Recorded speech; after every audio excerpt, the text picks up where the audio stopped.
Hi friends, welcome to అని వంటిల్లు. ఈరోజు మనం పచ్చిమిర్చి టమాటా పప్పు ఎలా తయారు చేసుకోవాలో చూద్దాం. ఇలా తయారు చేసుకుంటే అందరికీ కూడా నచ్చుతుంది, చాలా టేస్టీగా అనిపిస్తుంది. ఒక కుక్కర్ తీసుకోండి, దానిలో 1 కప్పు కందిపప్పుని ఒక అరగంట నానబెట్టుకుని ఈ విధంగా తీసుకోండి. దీనిలో ఇప్పుడు మీ స్పైస్ని బట్టి పచ్చిమిరపకాయలు వేసుకోవాలి.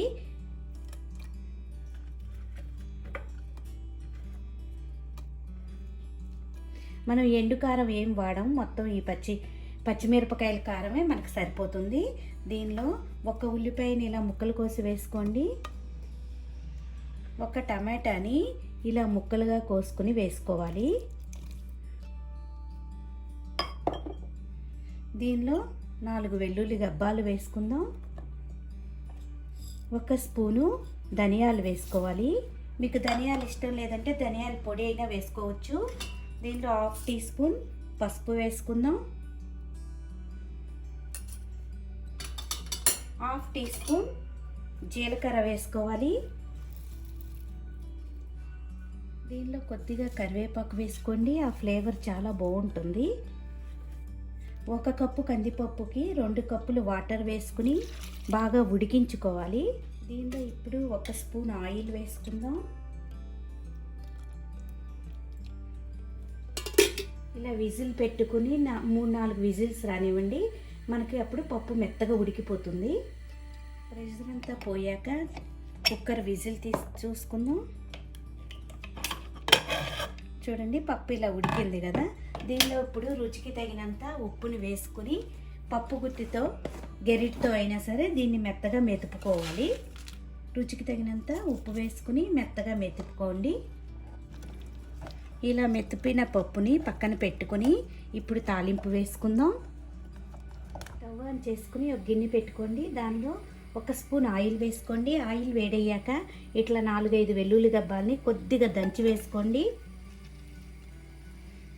దానిలో ఎండుమిరపకాయలు, ఆవాలు, శనగపప్పు, మినప్పప్పు వేసుకోవాలి.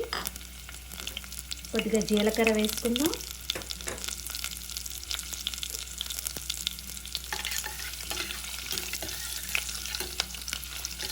తాలింపు వేగాక కొద్దిగా ఇంగువ వేసుకోండి. చిటికెడు పసుపు వేసుకుందాం. పప్పులో పసుపు వేసి ఉడికించుకుందాం. కొద్దిగా వేసుకోండి. దీనిలో ఇప్పుడు కట్ చేసి పెట్టుకున్న 1 ఉల్లిపాయలు వేసుకోవాలి.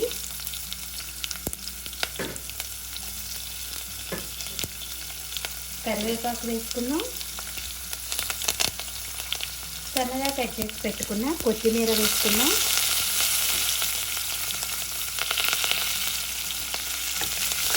ఉల్లిపాయలు కొద్దిగా వేగాక ఉడికించుకున్న పప్పును వేసుకుందాం.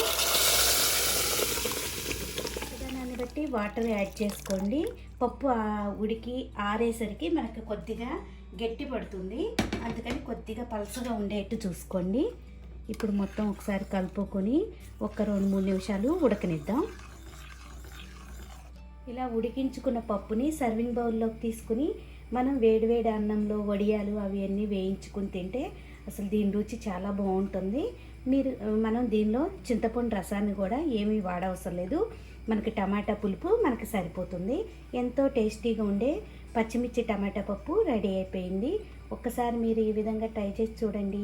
ఈ వీడియో మీకు నచ్చినట్టయితే ఒక లైక్ చేయండి, షేర్ చేయండి, కామెంట్ చేయండి. మరిన్ని వీడియోల కోసం వని వంటిల్ని సబ్స్క్రైబ్ చేసుకోండి. Thank you for watching.